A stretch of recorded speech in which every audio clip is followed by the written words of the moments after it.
नमो नमः। आज मैं आपको तृतीय पाठ व्यायामः सर्वदा पथ्य इसके प्रश्नोत्तर करवाने जा रही हूँ। सभी छात्र प्रश्नों के उत्तर ध्यान से समझें और इसे अपनी कॉपी में नोट कर लें। अभ्यास का पहला प्रश्न है, एक पदेन उत्तरम लिखत। एक पद में उत्तर लिखने हैं। परमम आरोग्यम कस्मात् उपजायते। बहुत अधिक आरोग्य, अच्छा स्वास्थ्य किससे उत्पन्न होता है? ये पाठ में ही है, व्यायामात्। कस्य मांसम स्थिरी भव। 5वें श्लोक में इसका उत्तर है व्यायामाभिरतस्य च। व्यायामाभिरतस्य लिखेंगे। सदा कः पथ्यः, हमेशा क्या हितकारी होता है? तो इसका उत्तर होगा व्यायामः। कैः पुंभिः सर्वेषु ऋतुषु व्यायामः कर्तव्यः। किन मनुष्यों के द्वारा सभी ऋतुओं में व्यायाम करना चाहिए? 9वें श्लोक में है इसका उत्तर आत्महितैषिभिः। व्यायामस्मिन् गात्रस्य समीपम केन उपसर्पन्ति। व्यायाम से उत्पन्न पसीने से स्विन्न गात्रस्य, पसीने से लथपथ शरीर वाले व्यक्ति के पास के न उपसर्पन्ति, कौन नहीं आते हैं? व्याधयः, बीमारियां नहीं आती हैं। 6वें श्लोक में है व्याधियो नोपसर्पन्ति। दूसरा प्रश्न है अधोलिखितानां प्रश्नानां उत्तराणि संस्कृत भाषया लिखत। क कीदृशं कर्म व्यायाम संगीतम कथ्यते। कौन सा काम व्यायाम नाम से कथ्यते जाना जाता है? पहले श्लोक में ही है शरीरायास जननम कर्म व्यायाम संगीतम। तो इसका उत्तर हम लिखेंगे शरीरायास जननम कर्म व्यायाम संगीतम कथ्यते। ख व्यायामात् किम उपजायते। व्यायाम से क्या उत्पन्न होता है? तीसरे श्लोक में है श्रम क्लम पिपासोष्ण शीतादीनां सहिष्णुता परमम आरोग्यम च व्यायामात् उपजायते। जरा कस्य सकाशम सहसा न समधिरोहति। बुढ़ापा अचानक किसके पास नहीं आता है? 5वें श्लोक में इसका उत्तर है जरा व्यायामाभिरतस्य जनस्य सकाशम सहसा न समधिरोहति। व्यायाम में रत व्यक्ति के पास में जरा बुढ़ापा अचानक नहीं आरोहित होता, नहीं प्रवेश करता। कस्य विरुद्धम अपि भोजनम परिपच्यते। किसका विरुद्ध भोजन भी पच जाता है अच्छी तरह से। 7वें श्लोक में है व्यायामं कुर्वतो नित्यम विरुद्धम अपि भोजनम परिपच्यते। अगला प्रश्न है कियता बलेन व्यायामः कर्तव्यः। कितने बल से व्यायाम करना चाहिए? ये श्लोक नंबर 9 में है बलस्यार्धेन कर्तव्यो व्यायामो हन्यतो अन्यथा।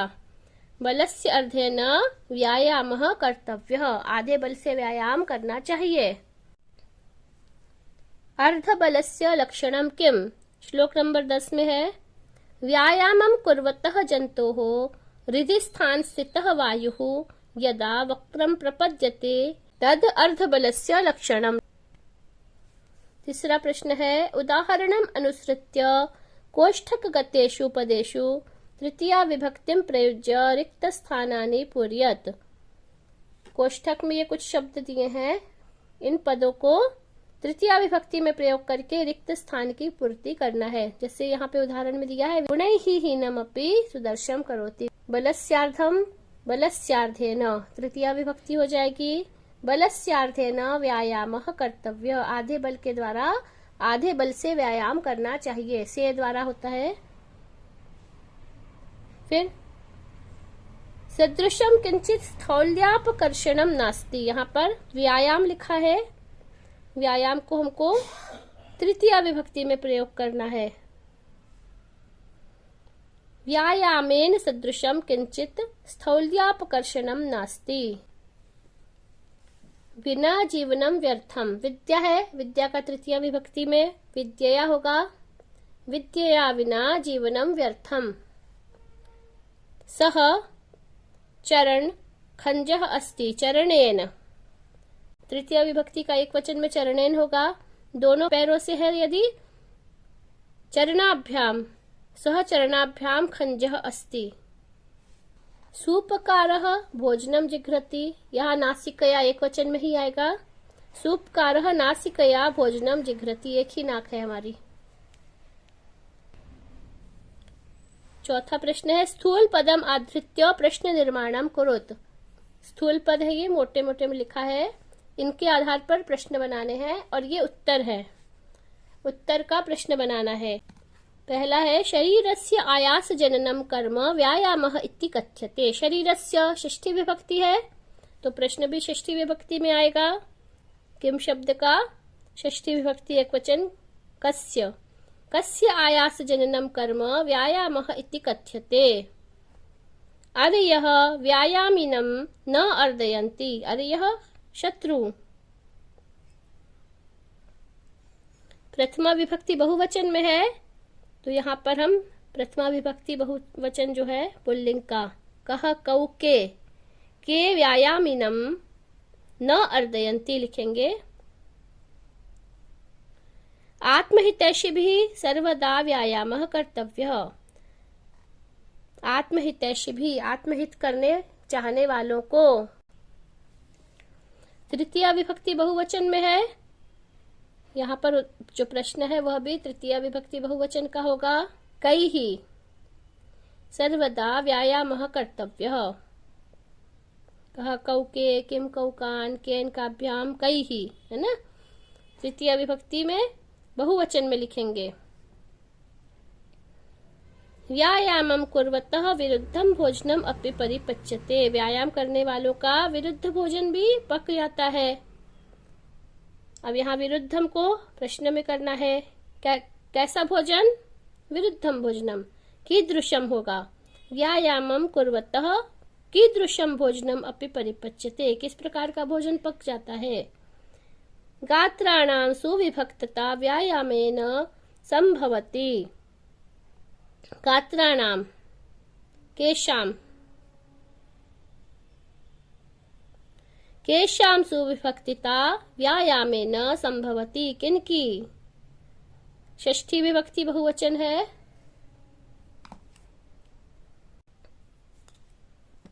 षष्ठ श्लोकस्य भावमाश्रित्य रिक्त स्थानानि पूरयत, आ वाले में छठवें श्लोक के भाव के आधार पर रिक्त स्थान की पूर्ति करना है। हम पहले छठवें श्लोक को देख लेंगे। व्यायामस्मिन् गात्रस्य पद्भ्याम उद्वर्तितं नरम व्याधयो नोपसर्पन्ति वैनतेयमिवोर्गाः वयोरूपगुणैर्हीनम् अपि कुर्यात् सुदर्शनम। व्यायाम करने वाले पति सीने से लथपथ शरीर वाले व्यक्ति के और पद्भ्याम उद्वर्तितम पैर ऊपर करके व्यायाम करने वाले व्यक्ति के पास में व्याधियों नोपसर्पन्ति बीमारियां नहीं आती हैं। वैनतेयमिवोर्गाः जिस तरह से गरुड़ के पास सर्प नहीं आते हैं। वयोरूप गुणैर्हीनम अपि, वय रूप और गुण में हीन होने वाले को भी कुर्यात् सुदर्शनम बहुत सुंदर दिखाई देने वाला कर देता है व्यायाम। ये इसका भाव है। पैर को ऊपर करके पसीने से लथपथ हुए व्यक्ति के पास बीमारियां नहीं आती हैं और वय रूप और गुण से हीन होने पर भी वह व्यक्ति बहुत ही सुंदर रूप वाला हो जाता है। अब इसमें हमको लिखना है समीपे उर्गाः न वैनतेय, गरुड़ के पास में उरग सर्प नहीं आते हैं। न उपसर्पन्ति वैनतेय समीपे उर्गाः न उपसर्पन्ति एवमेव व्यायामिनः जनस्य समीपम व्याध्यः न गच्छन्ति। व्यायामः वयोरूपगुणहीनम् अपि जनं सुदर्शनं करोति। व्यायामस्य लाभः इति विषयम् अधिकृत्य पंचवाक्येषु संस्कृत भाषया एकम अनुच्छेदम लिखत। व्यायाम के लाभ इस विषय के आधार पर 5 वाक्यों में संस्कृत भाषा में एक अनुच्छेद लिखना है हमको। तो हम इसको लिखेंगे। एक उदाहरण आपको बता रहे हैं, आप अपने मन से कुछ भी लिख सकते हैं और कोई भी 5 वाक्य लिख सकते हैं। आत्महितैषिभिः सर्वदा व्यायामः कर्तव्यः। दूसरा वाक्य, शरीरस्य आयासजननं कर्म व्यायामः इति कथ्यते। तीसरा, व्यायामं कुर्वतः विरुद्धं भोजनम् अपि परिपच्यते। चौथा, गात्राणां सुविभक्तता व्यायामेन संभवति। व्यायामः शक्ति अनुरूपम कर्तव्यः। शक्ति के अनुसार ही करना चाहिए। यथा निर्देशम उत्तरत। क तत्कृत्वा तु सुखम देहम अत्र विशेषण पदम किम अस्ति। इसमें विशेषण क्या है? किसी की विशेषता बताते हैं जो शब्द, उनको विशेषण कहते हैं। यहाँ देह की विशेषता बता रहा है सुखम। इसका उत्तर होगा विशेषण पद सुखम है। व्याधयो नोपसर्पन्ति वैनतेयमिवोरगाः। अस्मिन् वाक्ये क्रियापदम किम। क्रिया क्या है? न उपसर्पन्ति, नहीं पहुंचते हैं, तो न हटा देंगे। उपसर्पन्ति है क्रियापद। पुंभिर आत्महितैषिभिः अत्र पुरुषैः इत्यर्थे किम पदम प्रयुक्तम। पुरुष का पर्यायवाची पुंभिः। दीप्ताग्नित्वम् अनालस्यं स्थिरत्वं लाघवं मृजा इति वाक्यात् गौरवम् इति पदस्य विपरीतार्थकं पदम चित्वा लिखत। गौरव का विलोम शब्द लिखना है, विपरीत शब्द लाघवम होगा। न चास्ति सदृशं तेन किंचित् स्थौल्यापकर्षणम् इति वाक्ये तेन इति सर्वनाम पदम कस्मै प्रयुक्तम। किसके लिए प्रयुक्त किया गया? तेन। व्यायामेन की जगह तेन प्रयुक्त किया गया है। कस्मै है व्यायामाय। कस्मै चतुर्थी विभक्ति में है, इसलिए हम व्यायामेन नहीं लिखेंगे, तेन का कस्मै का लिखेंगे। विभक्ति वचन कस्मै व्यायामाय प्रयुक्तम। प्रश्न 6, निम्नलिखितानाम् अव्ययानां रिक्तस्थानेषु प्रयोगं कुरुत। निम्नलिखित अव्ययों का रिक्त स्थान में प्रयोग करना है।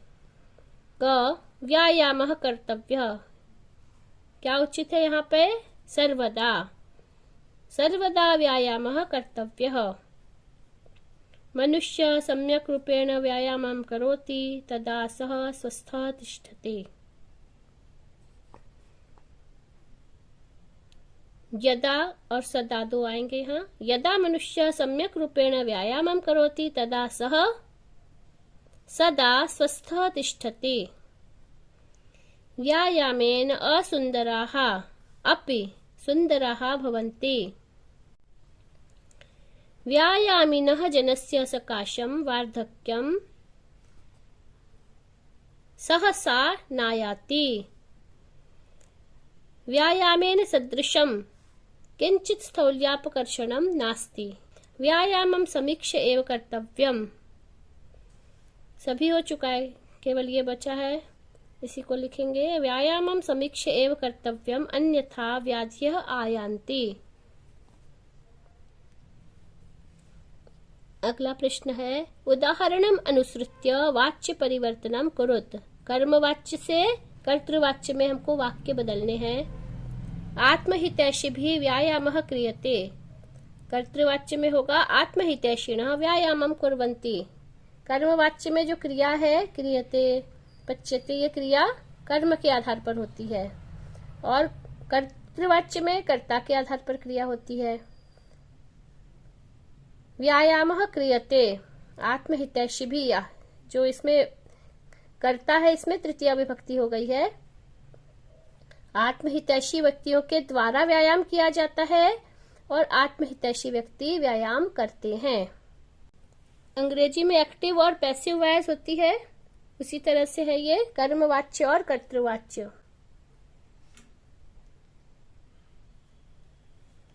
जो हमारा कर्तृवाच्य है वह एक्टिव वॉइस जैसा है और कर्मवाच्य पैसिव वॉइस है। संस्कृत का जो वाच्य परिवर्तन है ये ज्यादा पहले का है, अंग्रेजी भाषा के जो नियम है वो बहुत बाद में आए हैं। जो इसमें बाई लगते हैं इसमें यहाँ पे तृतीय विभक्ति का प्रयोग किया जाता है। बलवता विरुद्धमपि भोजनम पच्यते, पच्यते होगा, पाच्यते नहीं होगा। बलवता में तृतीय विभक्ति है, हम प्रथमा विभक्ति में लिखेंगे बलवान विरुद्धम अपि भोजनम, पच्यते की जगह पचति लिखेंगे, परस्मैपदी में लिखेंगे, यहाँ आत्मनेपदी में लिखा है पच्यते।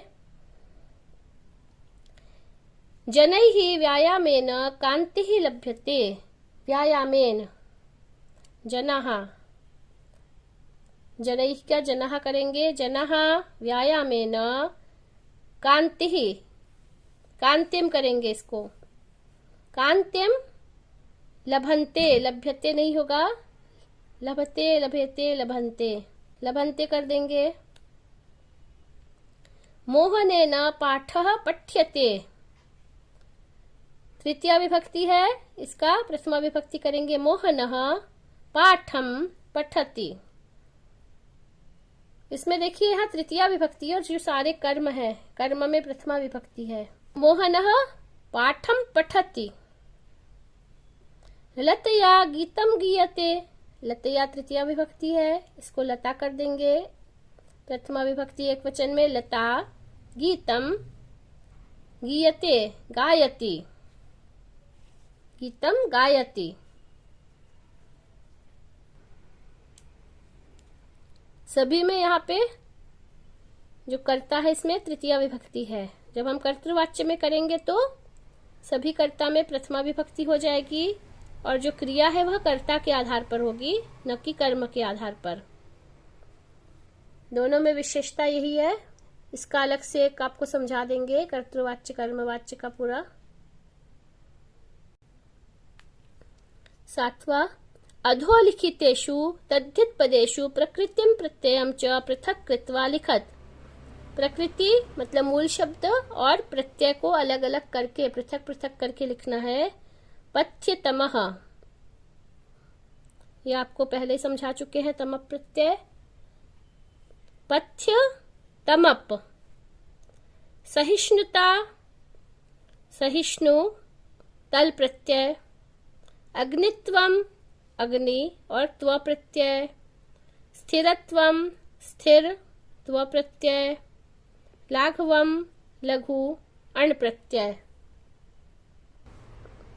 योग्यता विस्तार में इस पाठ के बारे में बताया गया है। यह पाठ आयुर्वेद के प्रसिद्ध ग्रंथ सुश्रुत संहिता के चिकित्सा स्थान में वर्णित 24वें अध्याय से संकलित है। इसमें आचार्य सुश्रुत ने व्यायाम की परिभाषा बताते हुए उससे होने वाले लाभों की चर्चा की है। शरीर में सुगठन, कांति, स्फूर्ति, सहिष्णुता, निरोगता आदि व्यायाम के प्रमुख लाभ हैं। सुश्रुत आयुर्वेद की सुश्रुत संहिता ग्रंथ के रचयिता थे। इस ग्रंथ में शल्य चिकित्सा, जो अभी वर्तमान में ऑपरेशन आदि किए जाते हैं, ये सुश्रुत ने बहुत पहले ही हमको बता दिया था। शल्य शास्त्र के जो ज्ञाता है दिवोदास, उनके शिष्य थे सुश्रुत। दिवोदास ने सुश्रुत को वाराणसी में आयुर्वेद को पढ़ाया। सुश्रुत ने दिवोदास के दिए गए उपदेशों को अपने ग्रंथ में लिखा है। उपलब्ध आयुर्वेदिक संहिता में सुश्रुत संहिता सबसे श्रेष्ठ प्रधान शल्य चिकित्सा का ग्रंथ है। इस ग्रंथ में 120 अध्याय हैं, जिनमें क्रम से सूत्र स्थान में मौलिक सिद्धांतों का, शल्य कर्म के उपयोगी यंत्र आदि का, प्रमुख रोगों का निदान किया गया है। निदान स्थान में, शरीर स्थान में शरीर शास्त्र की और शल्य चिकित्सा का चिकित्सा स्थान में वर्णन है। कल्प स्थान में विभिन्न विषयों के बारे में वर्णन किया गया है, उन विषयों को भी औषधि के रूप में वर्णन है।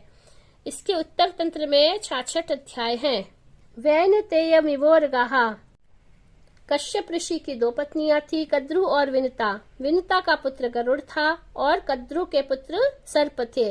विनता का पुत्र होने के कारण गरुड़ को वैनतेय कहा जाता है। गरुड़ सर्प से अधिक ताकतवर होते हैं। भयवश सांप गरुड़ के पास जाने का साहस नहीं कर पाते। यहाँ व्यायाम करने वाले मनुष्य की तुलना गरुड़ से की गई है और बीमारियों की तुलना सांप से की गई है। जिस प्रकार गरुड़ के पास सांप नहीं जाते, उसी प्रकार से व्यायाम करने वाले व्यक्ति के पास रोग भी नहीं जाते हैं। वैनतेय मिवोर्गाः व्याधियः नोपसर्पन्ति। जिस प्रकार गरुड़ के पास सांप नहीं जाता, उसी प्रकार से व्यायाम करने वाले व्यक्ति के पास रोग भी नहीं जाते हैं। जिन छात्रों ने अभी तक सब्सक्राइब नहीं किया है चैनल को, तुरंत सब्सक्राइब कर ले और अपने दोस्तों को भी वीडियो शेयर करें। जयतु संस्कृतम जयतु भारतम।